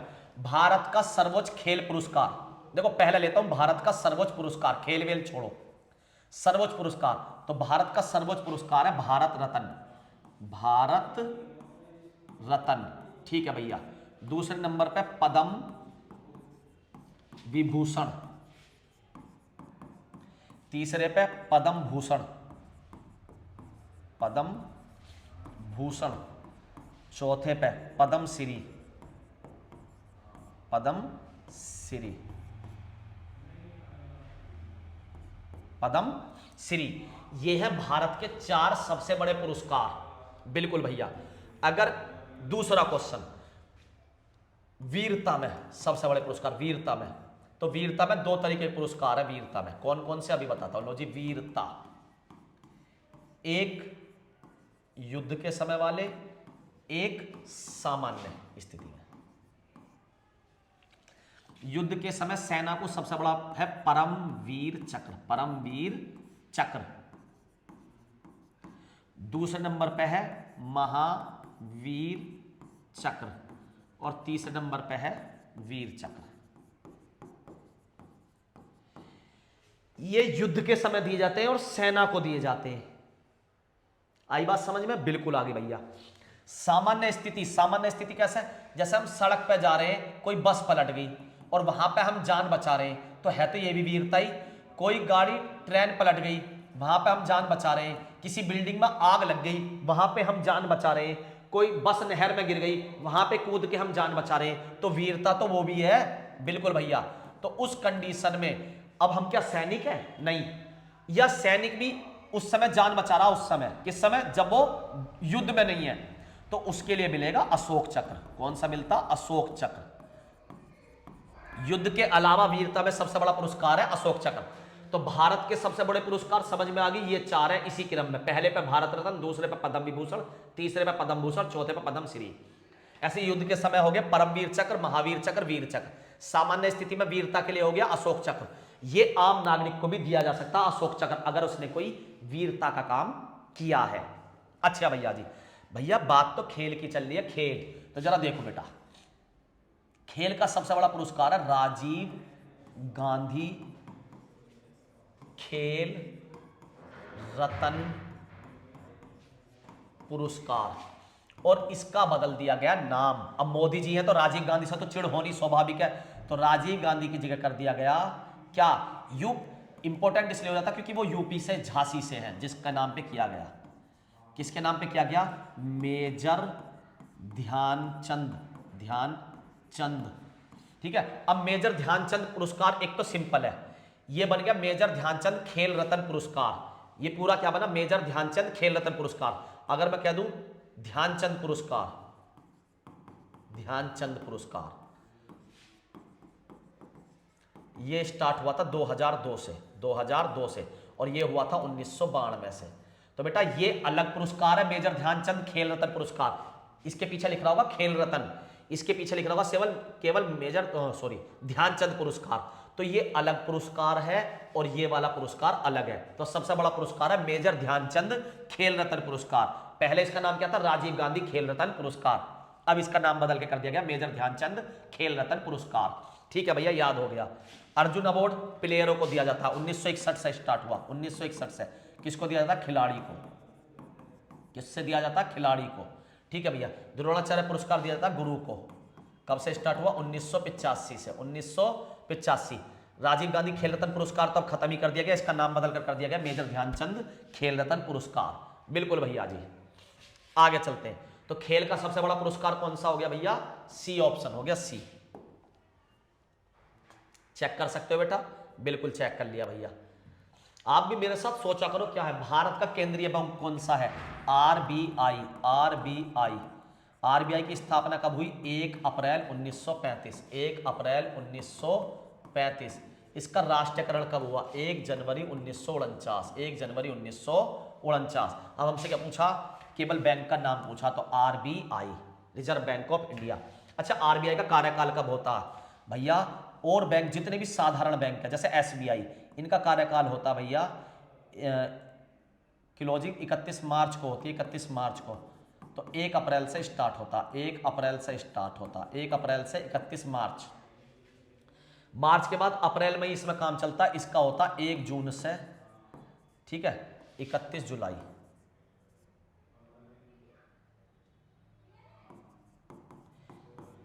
एक जून से 31 जुलाई, ये किसका? आरबीआई का कैलेंडर वर्ष, आरबीआई का कार्यकाल 1 साल का। आगे चलते हैं भैया जी। उत्तर प्रदेश को राज्य का दर्जा उत्तर प्रदेश के नाम से कब दिया गया? ठीक है भैया। तो उत्तर प्रदेश कब बना? 26 जनवरी 1950 से देश लागू हुआ, तो जब ही मिलेगा। वैसा उत्तर प्रदेश दिवस 24 जनवरी को बनाया जाता है, ठीक है, 26 जनवरी 1950। आगे चलते हैं। प्रकाश की गति अलग अलग माध्यम में अलग अलग होती है। सबसे तेज होती है निर्वात में। निर्वात में या वायु में कितनी होती है भैया? बराबरी होती है। निर्वात में कह दो या वायु में, तो प्रकाश की गति कितनी होती है? 3 गुणा 10 की घात 8 मीटर प्रति सेकंड, मीटर प्रति सेकंड। ये किसमें है? निर्वात में। पूछी किसमें? प्रकाश की गति लगभग कितनी होती है? कुछ भी नहीं दिया। अब किसमें बताएं भैया? ये तो होती नहीं है किसी में भी 1 पॉइंट, ये तो हमें पता। तो एक तो ये हो गया 3 गुणा 10 की घात 8 मीटर प्रति सेकंड, या तो ये सही हो जाएगा। इतना और कोई देखता हूं, 3 गुणा 10 की घात 6 नहीं, 10 की घात 8 ही होगी पावर, 10 की घात 8 मीटर प्रति सेकंड में। अब इसने लिखा किलोमीटर प्रति घंटा, तो किलोमीटर प्रति घंटा क्या होता? 1000 से भाग दोगे आप तो 3 जीरो कम हो जाएंगी, यानी कि यह होनी चाहिए 10 की घात मीटर में कितनी होनी चाहिए? 10 की पावर 8, और किलोमीटर में कहे तो होनी चाहिए 10 की पावर 5 किलोमीटर प्रति घंटा। तो 10 की पावर 5 भी नहीं है, यहां लिख दी 10 की पावर 6, इसलिए ये गलत हो गया। अगर इसको दे देता 3 गुणा 10 की घात पावर 5 किलोमीटर प्रति घंटा, तो ये वाली बात और ये वाली बात दोनों सही हो जाती। ये किस में है? ये मीटर प्रति सेकंड में। ये किस में हो जाती? किलोमीटर प्रति घंटा में। अच्छा, ये वाली बात ये भी सही है भैया, ये वाली बात भी सही है भैया? सही है, हाँ बिल्कुल सही है। ठीक है, दो भी प्रकाश की चाल होती है, किस में होती है? कांच में। घट जाती है बेटा स्पीड, ठीक है, लेकिन हमसे इसने पूछी होगी 100% निर्वात में या वायु में, तो यही वाली चाल सही है, यही वाली चाल सही है बेटा। ठीक है, आगे चलते हैं। ये रहा, प्रकाश की चाल लगभग 3 लाख किलोमीटर प्रति सेकंड होती है, 3 लाख किलोमीटर प्रति सेकंड होती है। वाराणसी में स्थित काशी विश्वनाथ मंदिर किस नदी पे है? तो आपको पता होगा, वाराणसी से हमारे एमपी हैं मोदी जी। वाराणसी से चुनाव किसने लड़ा था एमपी का? मोदी जी ने लड़ा भैया। अच्छा जी, तो मोदी जी ने आपको एक बयान दिया था कि मुझे तो माँ गंगा ने बुलाया, तो इसका मतलब वाराणसी किस नदी के किनारे हो गया? गंगा। तो मंदिर भी, काशी विश्वनाथ मंदिर भी किस नदी के किनारे होगा? गंगा नदी के किनारे। किसके किनारे है? गंगा नदी के किनारे भैया। ठीक है, तो बी ऑप्शन सही हो जाता है इसका। नेक्स्ट, राष्ट्रीय मानव अधिकार आयोग। राष्ट्रीय मानव अधिकार आयोग बेटा बना था 1993 में। क्या पूछा है इसके बारे में? स्थापना ही पूछी है, तो बेटा यही हो जाएगा 1993 में। इसका काम है जो मानवों के अधिकारों का हनन होता है तो उसके खिलाफ, जैसा पुलिस वगैरह या कोई हनन करे तो उसके खिलाफ आप इसमें जा सकते हो मानव अधिकार आयोग में और अपनी शिकायत रख सकते हो। अच्छा भैया, भारत का सबसे ऊंचा पर्वत, शिखर पर्वत, देखो बेटा, दुनिया का सबसे ऊंचा माउंट एवरेस्ट, दुनिया का सबसे ऊंचा किसमें है? ये नेपाल में। कितना ऊंचा है? 88, ठीक है, 48 और यहाँ पे 86, ठीक है, ये है इतना ऊंचा। अरे भैया बहुत ऊंचा, ये तो बिल्कुल भैया, किलोमीटर नहीं मीटर में, ठीक है। और इसे नेपाल में जाना जाता सागर मत्था के नाम से, सागर मत्था, सागर माथा। एक क्वेश्चन मैं आपको देता हूं, तिब्बत में किस नाम से जाना जाता है? क्योंकि ये तिब्बत बॉर्डर पे भी लगता है, नेपाल और तिब्बत के पास में, नेपाल में है स्थित लेकिन वहीं पे तिब्बत बॉर्डर है। तिब्बत में इसे किस नाम से जाना जाता है? थोड़ा इशारा देता हूं मैं, माथा चूम लो, चुमांग लो, ठीक है। चलो छोड़ो, मैं ही बता देता हूं।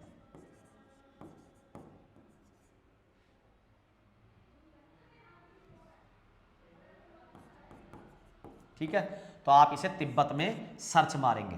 अच्छा, हमने पूछा भारत का, विश्व का बताने लग गए भैया आप। हाँ, भारत का बताता हूं। भारत की सबसे ऊंची चोटी है K2, Godwin Austen, Godwin Austen है भैया, गॉडविन ऑस्टिन। लगभग मेरे हिसाब से 8284 होनी चाहिए, वो है 88, तो ये 8511 इतने मीटर ऊपर होनी चाहिए। लेकिन बेटा ये भी भारत की सबसे ऊंची चोटी नहीं है। क्यों नहीं है बताता हूं, क्योंकि ये है तो भारत की, लेकिन इस पर फिलहाल कब्जा है पीओके का। इसे कहते हैं पीओके, कब्जा नहीं, कब्जा है इस पर पाकिस्तान का। किसका कब्जा? पाकिस्तान का, ठीक है, पाकिस्तान का। और वर्तमान में ये भारत के उस हिस्से में है जिसे हम कहते हैं पीओके, पाक ऑक्यूपाइड कश्मीर, मतलब कश्मीर के उस हिस्से में जहां पाकिस्तान का कब्जा है। तो ये हमारी होते हुए भी हमारी अभी वर्तमान में नहीं है, ठीक है, तो इसे भी मारते ला। तो भारत की सबसे ऊंची चोटी है कंचनजंगा। कौन सी है? कंचनजंगा। इसीलिए मैंने ये बताया कि ज्यादातर बच्चे इसे कर आते हैं, ठीक है, तो ये गलत हो जाता है। आगे चलते हैं। इसने दे रखा नंदा देवी, गलत है बेटा, ये एआई ने गलत दे दिया ये जवाब। नंदा देवी, नंदा देवी भारत की तीसरे नंबर की चोटी है। पहले नंबर की K2 गॉडविन ऑस्टिन, लेकिन K2 को मैंने बताया क्यों नहीं मानते हम भैया। K2 की मजबूरी ये है, ये वर्तमान में है पीओके में, वर्तमान में किसमें, पीओके में। दूसरे नंबर पर कौन सी है, कंचनजंगा, कितनी है लगभग भैया, K2 तो है लगभग 8611, 8511 मैंने अभी बताई थी, शायद गलत है K2 का, ठीक है। देनी रखी इसने एआई ने भी, लेकिन थोड़ी ज़्यादा होगी क्योंकि 8500 के आसपास तो हमारी इसकी यही, जिसको मैंने सबसे ऊंची चोटी बताई कंचनजंगा, 8586, 8586। तो ये भारत की सबसे ऊंची चोटी नहीं है, लिख रहा है ये भारत की सबसे ऊंची चोटी नहीं है, तो ये इसने गलत लिख दिया एआई ने, ठीक है। ये भारत की सबसे ऊंची चोटी है कंचनजंगा। नंदा देवी तो बाद में आएगी, उत्तराखंड में। नंदा देवी कहाँ पे, उत्तराखंड में। और इसकी कितनी ऊंचाई है, 7816। आप ऊंचाई से ही अंदाजा लगा सकते हो नंदा देवी की ऊंचाई से ही, ठीक है। हाँ, ये क्या कह रहा है, यह पूर्णतः भारत में स्थित चोटी है, पूर्णतः भारत में स्थित। तो इसे कब दे सकते हो आप, नंदा देवी को, जब आपका पूर्णतः भारत में स्थित सर्वोच्च चोटी कौन सी है, जो पूरी की पूरी चोटी भारत में स्थित है, वो सबसे ऊंची चोटी हो जाएगी नंदा देवी। अब आई ना बात खुल के, इसने अपने क्वेश्चन को बदल दिया बेटा, समझ गए। तो एआई की गलती ये थी कि इसने अपना क्वेश्चन ही बदल दिया। पूर्णतः भारत में स्थित सर्वोच्च चोटी है कौन सी, नंदा देवी। लेकिन अगर भारत की सबसे ऊंची चोटी आएगा तो कंचनजंगा। K2 क्यों नहीं है भैया, K2 पर वर्तमान में मैंने बताया पाकिस्तान का कब्जा है। उत्तर प्रदेश पुलिस का नारा क्या है, वेरी इंपॉर्टेंट क्वेश्चन है, आपको कहीं ना कहीं यूपी पुलिस के किसी ना किसी पेपर में या होमगार्ड के किसी पेपर में। अच्छा, होमगार्ड का अलग चलो बात करेंगे, पहले यूपी पुलिस की बात करते, दरोगा की। तो उत्तर प्रदेश पुलिस का नारा क्या है, सत्यमेव जयते, नहीं बेटा, ये तो भारत का। जय हिंद नहीं भैया, जय हिंद तो पहले ही बन गया। हर हर महादेव, हर हर सेवा सुरक्षा सम्मान, क्या है, सेवा सुरक्षा और सम्मान, ये क्या है भैया, यूपी पुलिस का नारा, यूपी पुलिस का मोटो। बहुत बढ़िया भैया जी। महात्मा गांधी द्वारा दांडी यात्रा, दंड दिया गया भैया 30 लोगों को, दंड दिया गया 30 लोगों को। तो 1930 में दंड कितने लोगों को दिया गया, 30। दांडी यात्रा क्यों कहते हैं, दांडी में जाके इन्होंने नमक बनाया था। दांडी यात्रा में, दांडी में जाके अंग्रेजों के खिलाफ इन्होंने विद्रोह किया था और नमक बनाया था, क्योंकि नमक पे भी क्या अंग्रेजों ने, ये रहा, इसके बारे में पढ़ते हैं। दांडी मार्च, डेट भी याद कर लेते हैं, 12 मार्च 1930, दंड दिया 30 लोगों को 1930। कब, 12 मार्च 1930, 12 मार्च 1930, 12 मार्च 1930, ठीक है। महात्मा गांधी ने 6 अप्रैल 1930 को दांडी, गुजरात पहुंचकर, दांडी कहां पे, गुजरात में पहुंचकर नमक बनाकर नमक कानून तोड़ा। अंग्रेजों ने जो नमक कानून बनाया था उसे तोड़ा। 1942 में महात्मा गांधी ने भारत छोड़ो आंदोलन चलाया। 1942 में क्या चलाया, भारत जोड़ो आंदोलन। ये इस बार के यूपी पैट के एग्जाम में था, यूपी पैट के, तो वहां पे डेट भी पूछी गई थी, 8 अगस्त 1942, ठीक है। क्या है ये, भारत छोड़ो आंदोलन। भारत छोड़ो आंदोलन कब चला, 8 अगस्त 1942 को, 8 अगस्त 1942 को। इस आंदोलन ने सविनय अवज्ञा आंदोलन को गति दी। किसने भैया, दांडी यात्रा ने, दांडी यात्रा ने सविनय अवज्ञा आंदोलन को गति दी।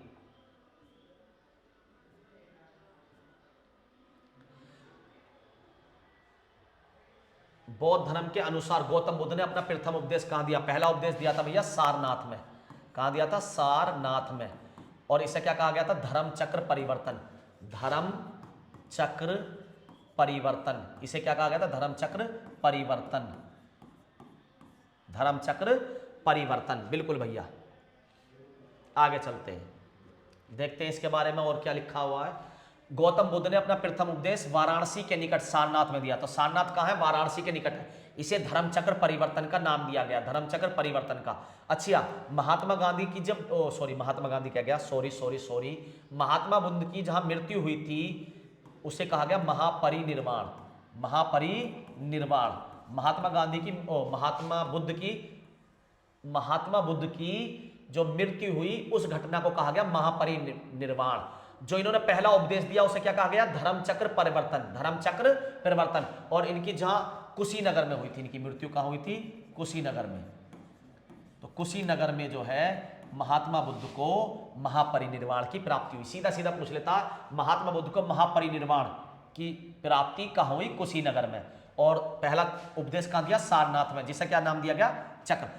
कुशी, कास कास करते हुए बुद्ध को क्या हुआ, भगवान ने अपने पास बुला लिया। काश काश करते हुए, काश काश मतलब काशीनगर, मतलब कुशीनगर, कुशीनगर, कुशीनगर में बुद्ध को हुआ महापरिनिर्वाण, यानी कि इनकी मृत्यु हुई। और बोध गया, बोध गया में इन्हें ज्ञान प्राप्त हुआ। बोध, बुद्ध कहां बने, बोध, बोध बने भैया बुद्ध गए, बुद्ध को ज्ञान की प्राप्ति हुई थी। ठीक है, लुम्बिनी में, नेपाल में जन्म स्थान। ठीक है, आगे चलते भैया। नहीं नहीं, ज्ञान प्राप्त हुआ भैया बोध गया में, ये लुम्बिनी में इनका हुआ होगा जन्म। लुम्बिनी में क्या हुआ इनका जन्म, लुम्बिनी में जन्म। ठीक है भैया, आगे चलते हैं। भारतीय सेना का सर्वोच्च शांति पुरस्कार, मैंने बताया सेना शांति के लिए क्यों सर्वोच्च सम्मान देगी। शांति में सेना का तो काम ही है लड़ना, तो शांति के लिए कोई अवार्ड नहीं मिलेगा। परमवीर चक्र सेना का सबसे बड़ा पुरस्कार है, सेना का सबसे बड़ा पुरस्कार। पर किसके लिए, वीरता के लिए। पर कब, युद्ध में। पर कब, युद्ध में। महावीर चक्र है ना, परमवीर के बाद जैसे महावीर आ गया, फिर वीर चक्र आ गया तीसरे नंबर पे। अशोक चक्र है जो शांति के समय में दिया जाता, तो इसका आंसर हो गया सी। बिल्कुल। उत्तर प्रदेश मुख्यमंत्री आवास योजना का उद्देश्य क्या है। मुख्यमंत्री आवास योजना, सीधी सी बात है, घर देना ही होगा। जब आवास का काम है तो कृषकों को ऋण देना नहीं, महिला उद्यमियों को सहायता देना। अरे आवास का मतलब होता है घर, तो शहरी गरीबों को पक्के मकान देना, SC ST छात्रों को छात्रवृत्ति देना। सब गलत हो गया, इसका आंसर सही हो गया बी। बिल्कुल भैया। भारत का राष्ट्रीय जलीय जीव कौन सा, डॉल्फिन। ये क्वेश्चन, ठीक है, कौन सा है, डॉल्फिन। कहां है, ये रहा डॉल्फिन। और वाराणसी के पास में, ठीक है, डॉल्फिन केंद्र भी बनाया हुआ हमने वाराणसी के पास में। चलो देखते हैं AI ने क्या क्या जानकारी दी है, उसे पढ़ते हैं। गंगा डॉल्फिन भारत का राष्ट्रीय जलीय जीव है, 2009 में घोषणा करी गई। बिल्कुल कोई बात नहीं है, जलीय जीव 2009 में घोषणा करी गई थी। गंगा डॉल्फिन प्रदूषण से इसकी संख्या घटी है, कोई बात नहीं जी। गंगा डॉल्फिन मुख्यतः यूपी, बिहार, असम में पाई जाती है। ये गंगा वाली डॉल्फिन जो है कहां पाई जाती है, यूपी में, बिहार में और असम में पाई जाती है। तो हमें यूपी से मतलब है क्योंकि पेपर हमारा यूपी का है। यूपी में गंगा डॉल्फिन अभयारण्य, यूपी में गंगा डॉल्फिन अभयारण्य पूछ ले कहां पे है, तो प्रयागराज और वाराणसी के बीच गंगा नदी में स्थित है। भाई डॉल्फिन है तो नदी में ही होगी, तो ये वाला अभयारण्य यूपी में गंगा डॉल्फिन अभयारण्य कहां स्थित है, तो प्रयागराज और वाराणसी के बीच में गंगा नदी में स्थित है। प्रयागराज और वाराणसी के बीच, प्रयागराज और वाराणसी के बीच। जनगणना 2011 के अनुसार उत्तर प्रदेश की साक्षरता दर क्या है, तो ध्यान से रखिए, एक बार 6 लिख दो, फिर 7 7, फिर इस 6 में से एक एक जोड़ा जब तो 7 बना। हाँ भैया लो जी, एक जोड़ा, तो भैया बीच में लगा दो पॉइंट, 6 7 7 1, 6 7 7 1। इसमें 10% जोड़ दो तो पुरुष की साक्षरता आ जाएगी, पुरुष की। ये है यूपी की साक्षरता दर, यूपी की। उसने यूपी की पूछा तो यूपी की तो ये मिल गई भैया 67.71। इसमें 10% जोड़ दो पुरुष की, इसमें 10% माइनस कर दो महिला की, वो हो जाएगी महिला की। मतलब पुरुष की होगी लगभग 67 में 10 जोड़ दो 77%, और 67 में से 10 घटा दो 57% होगी महिलाओं की। बात समझ में आई या नहीं आई, बिल्कुल आई भैया। 6 7 7 1 बीच में पॉइंट लगा दो, ये हो गई यूपी की। इसमें 10 जोड़ दो तो यूपी के पुरुष की साक्षरता, 10 घटा दो तो महिलाओं की साक्षरता। बिल्कुल भैया। लो जी पढ़ते AI ने क्या जानकारी दी है। 67.71, बिल्कुल भैया ये हमने बता दिया। हमने इसमें थोड़ा सा और एडिशन करा था कि 10% जोड़ दो प्लस 10 कर दो तो पुरुषों की आ जाएगी। तो पुरुषों की साक्षरता दे रखी है, बिल्कुल दे रखी है, ये रहा 10 जोड़ दिया हमने 77, इसमें दे रखा पूरा एग्जिट 77.28, 77.28। महिलाओं की 10% घटा दो, महिलाओं की 10% घटा दो, 10% घटा दोगे तो कितना रह जाएगा 57.18। ठीक है, क्लियर भैया, याद रह गया, बिल्कुल ऐसी ट्रिक बता दी। अब हमारा गलत ना होने का, अब हमारा गलत ना होने का पेपर में। अच्छा, सबसे ज्यादा साक्षरता कौन से जिले की है, यूपी के। सबसे ज्यादा साक्षरता भैया यूपी के कौन से जिले के, गौतम बुद्ध नगर, गौतम बुद्ध नगर। इसके ऊपर मैंने वीडियो बनाई हुई है, आप पूरी साक्षरता वगैरह के ऊपर आप इसमें आप YouTube पे जाएंगे, गौरव भैया क्लासेस पे सर्च करके प्ले लिस्ट पे जाएंगे, प्ले लिस्ट, और वहां पे एक प्ले लिस्ट है स्पेशली यूपी स्पेशल के नाम से, यूपी स्पेशल। उसमें यूपी स्पेशल की मैंने 8 से 10 बेहतरीन वीडियो जहां से आपके क्वेश्चन आएंगे वो डाली हुई है बेटा, समझ में आ गया। तो आप यूपी स्पेशल को लास्ट में रिवाइज जरूर मार के जाएं। अगर 5 से 7 क्वेश्चन आ गए तो मेरा वादा वहीं से आ जाएंगे आपके। मलेरिया, मलेरिया तो प्लाज्मोडियम परजीवी से होता, प्लाज्मोडियम, प्लाज्मोडियम, देखो कहां प्लाज्मोडियम परजीवी, एंथोमेम्बा, मरंदो क्या एंथोपैंथो लिख रहे, प्लाज्मोडियम ये रहा प्लाज्मोडियम, प्लाज्मोडियम, पीछे क्या लिख रखा अंग्रेजी में इतना ना पता भैया, प्लाज्मोडियम परजीवी पढ़ा हमने तो इसका आंसर हो गया बी, इसका आंसर हो गया बी, बिल्कुल भैया सही है। उत्तर प्रदेश की आईटी सिटी, तो ध्यान से देखो, आईटी सिटी, आईटी सिटी है हमारी नोएडा, ठीक है, आईटी सिटी है नोएडा, कहां है ऑप्शन सी, ऑप्शन ये रहा। अगर हमसे कह देता औद्योगिक सिटी, औद्योगिक, ठीक है, तो हो जाती गाजियाबाद, तो हो जाती गाजियाबाद, गाजियाबाद, ठीक है, ठीक है भैया आएगा, चलो नोएडा हो गया इसका आंसर। संविधान के किस अनुच्छेद के तहत संवैधानिक उपचारों का अधिकार प्रदान किया गया है? तो अनुच्छेद 32, देखो बेटा, समतंत्र शोषण धर्म शिक्षा उपचार, समतंत्र शोषण धर्म शिक्षा उपचार, सम से समानता का अधिकार, तंत्र से स्वतंत्रता, 6 मौलिक अधिकार हमारे पास, शोषण के विरुद्ध अधिकार, धार्मिक अधिकार, शिक्षा पाने का अधिकार, और छठा है संवैधानिक उपचार। और उसने ये पूछा संवैधानिक उपचार, तो ये आता आर्टिकल 32 में, ये आता आर्टिकल 32 में। ये कहां से आता? समानता का अधिकार 14 से 18, अनुच्छेद 14 से 18 में आता समानता का अधिकार। स्वतंत्रता का अधिकार आता 19 से 22 में, 19 से 22 में। समतंत्र शोषण, शोषण के विरुद्ध अधिकार आता 23 से 24 में, शोषण के विरुद्ध अधिकार आता 23 से 24। समतंत्र शोषण धार्मिक अधिकार आता 25 से 28। याद कैसे करेंगे अभी बताएंगे। 29-30 में आती है शिक्षा की बात, कैसे याद करें? 14 से 18 साल का बच्चा सबको एक समान समझता, फिर डिग्री कॉलेज में आता 19 से 22 तक अपने आप को समझता स्वतंत्र। 23-24 में रिश्ते वाले आने लगे, उसे लगता मेरा हो रहा शोषण। फिर भैया शादी हो जाती है तो 25 से 28 तक पूजा पाठ, नई नई बहू आवे, नई नई बहू पूजा पाठ करके दिखाती है 25 से 28 तक। इतने ही हो गया बालक, 29-30 में उनकी शिक्षा, 29-30 में उनकी शिक्षा। बालक बीमार ज्यादा हो गए तो 32 में उसका इलाज उपचार, 32 में उसका उपचार। हो गए सारे अनुच्छेद याद भैया, हो गए। तो कौन से अनुच्छेद में इसका? 32 में, अनुच्छेद 32।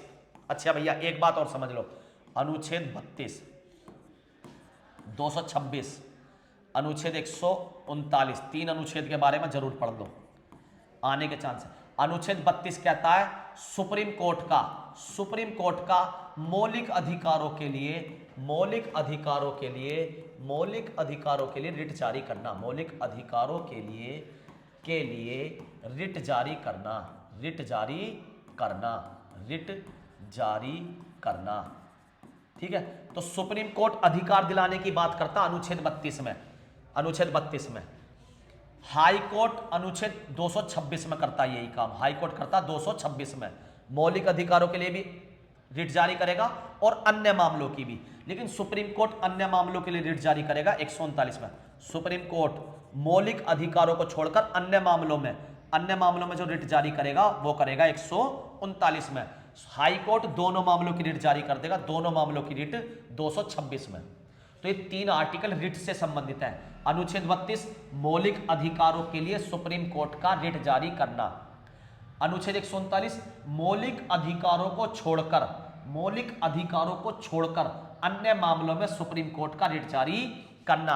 अनुच्छेद 226 हाई कोर्ट का सभी मामलों में रिट जारी करना। आगे भैया बात समझ में। रिट कितने प्रकार की होती है? 5 प्रकार की। रिट कितने प्रकार की होती है? 5 प्रकार की होती है। कुछ दे रखा है इसमें? इसमें तो यही दे रखा, अनुच्छेद 32 मैंने बता दिया।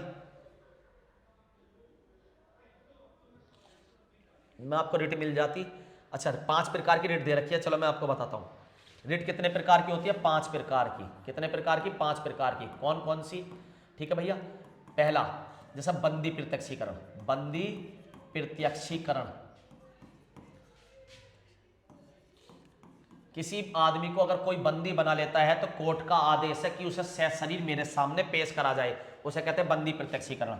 दूसरा परमादेश, कोई व्यक्ति अपने कर्तव्यों का पालन नहीं कर रहा, जैसे आप पुलिस में गए और वो कंप्लेंट नहीं लिख रही, ठीक है, तो कोर्ट में आप जाओगे, कोर्ट आदेश देगा कि हम आदेश देते हैं। परमादेश का मतलब ये होता है हम आदेश देते हैं, हम आदेश देते हैं, ठीक है। परमादेश का मतलब है कोई व्यक्ति अपने कर्तव्यों का पालन नहीं कर रहा तो उसको कोर्ट द्वारा जबरदस्ती पालन करवाना। एक तीसरी रिट ले लेता हूं, बीच की दो छोड़ देता हूं, पहला तीसरी आसान है, को वारंटो, यानी कि अधिकार पिरछा, अधिकार पिरछा, इंग्लिश में कहते हैं को वारंटो, यानी कि ऐसा आप किस अधिकार से कर रहे हो, कैसा, मतलब कोई व्यक्ति किसी का संवैधानिक रूप से उत्तरदायी नहीं है। कोई डीएम साहब है, डीएम साहब का काम अब उनका चपरासी करने लगे, तो ये बात सही है गलत है? भैया बिल्कुल गलत है। तो कोर्ट को अगर ये बात शिकायत पहुंच जाए कोर्ट के पास तो कोर्ट उन्हें रिट जारी करेगा अधिकार पिरछा, कि आप किस अधिकार से चपरासी होते हुए एक डीएमजी का काम कर रहे हैं, ठीक है, तो वो होगा अधिकार पिरछा। तीन काम हो गए। चौथा उत्प्रेषण और पांचवा प्रतिषेध। प्रतिषेध, प्रतिषेध मतलब एक तरीके से तुमने देखा होगा, एक डायलॉग तुमने सुना क्या कि भैया हम कोर्ट से स्टे ऑर्डर ले आए, तो प्रतिषेध का मतलब क्या होता है, कोर्ट आदेश दे रहा है कि हम इसको नहीं करते हैं, हम इसको रोकते हैं, ही मामले को, इसके मामले को हम अपने हाथ में लेते हैं, अब आप इसकी सुनवाई ना करें। उत्प्रेषण का मतलब है ये आपके अधिकार क्षेत्र से बाहर है, इस फाइल को आप ऊपर भेज दीजिए, इस फाइल को आप ऊपर। तो जब छोटा कोर्ट बड़े कोर्ट से फाइल मंगाता उसे कहते हैं उत्प्रेषण, और जब वो स्टे दे देता उसे कहते हैं प्रतिषेध की। अच्छा भैया जी आगे चलते हैं। आगरा शहर किस नदी के किनारे है? सबको पता है, ये तो इतना सिंपल क्वेश्चन नहीं आएगा, क्या कर रहे हो मेरे बच्चे। आगरा, आगरा भैया यमुना नदी के किनारे है, ताजमहल वही तो है यमुना, तो कहां है यमुना, ये रहा।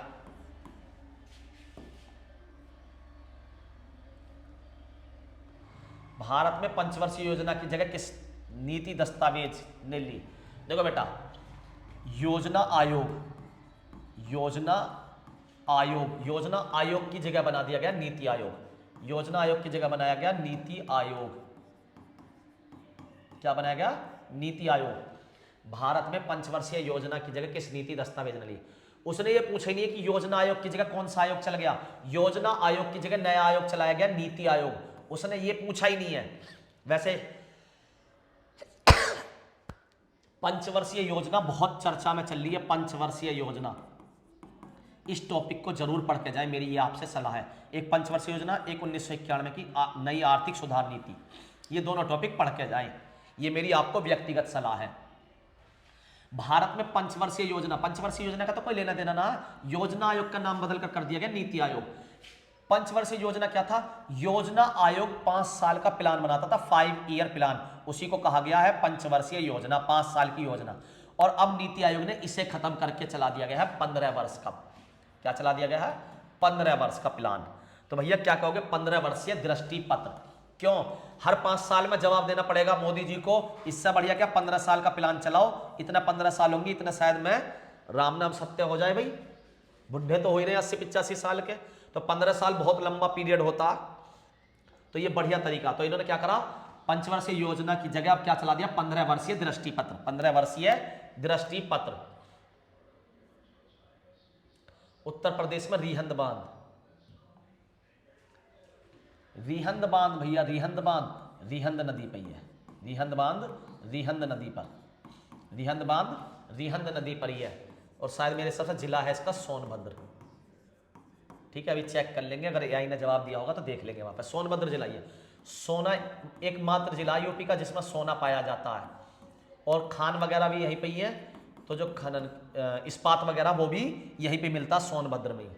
ठीक है, तो इसका हो गया रिहंद परियोजना, रिहंद नदी पे, रिहंद बांध, हाँ रिहंद नदी पर, रिहंद बांध उत्तर प्रदेश के सोनभद्र जिले में रिहंद नदी पर है। तो मैंने बताया रिहंद बांध रिहंद नदी पे, और कहाँ पे? सोनभद्र जिले में, सोनभद्र जिले में। ठीक है, बिल्कुल भैया जी। गोविंद बल्लभ पंत सागर झील, ये सबसे बड़ी झील है। ठीक है, ठीक है, यूपी का सबसे बड़ा बांध कहां पे है? गोविंद सागर बल्लभ पंत पर है, गोविंद बल्लभ पंत सागर। ठीक है, ये कृत्रिम झील है। कैसी झील है? कृत्रिम। भारतीय न्याय संहिता BNS 2033 किस पुराने कानून को प्रतिस्थापित यानी कि रिप्लेस करता है? तो मैंने आपको बताया था IPC जो है, IPC कानून को बदलकर क्या कर दिया गया है? BNS 2023, BNS 2023। ठीक है भैया, तो कौन सा हो गया? IPC, इंडियन पैनल कोड को बदल के रिप्लेस करके कर दिया है BNS। आओ पढ़ते हैं इसकी जानकारी, अच्छा क्वेश्चन है तो इसकी जानकारी मैं पढ़ के सुनाता हूं। भारतीय न्याय संहिता BNS 2023 ने IPC 1860, IPC मैंने बताया 1860 में आया, लेकिन लागू कब से हुआ था मैंने आपको ये भी बताया था। हाँ भैया जी, और इसकी जिले क्या चालू हो गया? आप BNS 2023, लेकिन लागू कब से हुआ? 1 जुलाई 2024 से। 1 जुलाई 2024 से लागू कब से हुआ? 1 जुलाई 2024 से। मैंने कुछ आपको इंपॉर्टेंट आर्टिकल भी इसका बताया था, एक 113 और दूसरा 117। वेरी इंपॉर्टेंट आर्टिकल है, इसके ध्यान रखना। ठीक है, बिल्कुल भैया याद रहेगा। ठीक है, उत्तर प्रदेश का कानपुर किस उद्योग के लिए प्रसिद्ध है? कानपुर भैया चमड़ा, कानपुर में चमड़ा। उत्तर भारत का मैनचेस्टर भी कहा जाता है कानपुर को, उत्तर भारत का मैनचेस्टर, उत्तर भारत का मैनचेस्टर, उत्तर भारत का मैनचेस्टर भी कहा जाता है कानपुर को। ठीक है, ये आप सर्च मारेंगे, कागज वेरी इंपॉर्टेंट है, कागज।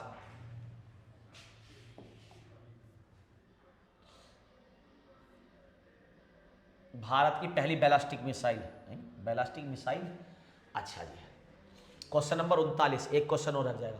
भारत की पहली बैलिस्टिक मिसाइल है भैया अग्नि। कौन सी है? अग्नि, और वो भी अग्नि 4 या 5, क्योंकि और तो बैलिस्टिक मिसाइल की तरह जा ही नहीं पाती इतना दूर। ठीक है, बिल्कुल भैया, अग्नि 4 या 5, तो ए ऑप्शन इसका सही हो जाएगा। अगर आपसे पूछे पृथ्वी के बारे में, तो पृथ्वी है भारत का सबसे पहला प्रक्षेपास्त्र, प्रक्षेपास्त्र, या भारत की सबसे पहली मिसाइल भी कह सकते हो, सीधी भाषा में मिसाइल। भारत की सबसे पहली मिसाइल कौन सी है? पृथ्वी। ठीक है, ब्रह्मोस ये तो लेटेस्ट में ही है, अग्नि और ब्रह्मोस तो ये लेटेस्ट ही है। ठीक है भैया जी, इसने दे रखा पृथ्वी, कोई बात नहीं बेटा, ये AI की गलती होगी। भारत की पहली स्वदेशी बैलिस्टिक मिसाइल DRDO द्वारा विकसित बैलिस्टिक मिसाइल नहीं, अगर भारत की पहली मिसाइल पूछता तो पृथ्वी सही हो जाता। ठीक है, हाँ, क्योंकि पृथ्वी बना दी गई 1990 के दशक में, 88 के दशक में। भारत के प्रथम प्रधानमंत्री पंडित जवाहरलाल नेहरू का जन्म यूपी के किस शहर में हुआ? तो बेटा महान व्यक्तित्व से भी क्वेश्चन आ सकता है, इसके ऊपर मैं वीडियो डालूंगा कल। महान व्यक्तित्व से भी क्वेश्चन आ सकता है, यूपी के महान व्यक्तित्व, बहुत ज्यादा चांस है, चांस नहीं आएगा ही आएगा, ध्यान रखना ये टॉपिक। कल इसके ऊपर वीडियो मिल जाएगी आपको कल। ठीक है, तो बेटा प्रधानमंत्री जो नेहरू जी हैं और हमारे अमिताभ बच्चन हैं, अमिताभ बच्चन, ये दोनों एक ही जगह के हैं, खई के पान बनारस वाला। कहाँ के हैं? इलाहाबाद के। इलाहाबाद का नाम बदल के अब कर दिया गया है प्रयागराज। तो कहाँ के हैं ये? प्रयागराज कह दो या जब का इलाहाबाद, तो कहाँ के हैं ये? इलाहाबाद के। ठीक है बेटा, अगर आपको हो गए पूरे 40 क्वेश्चन बेटा। अगर आपको हमारी वीडियो अच्छी लगी हो तो प्लीज़ इसे लाइक करें, शेयर करें और सब्सक्राइब भी करें हमारे चैनल को।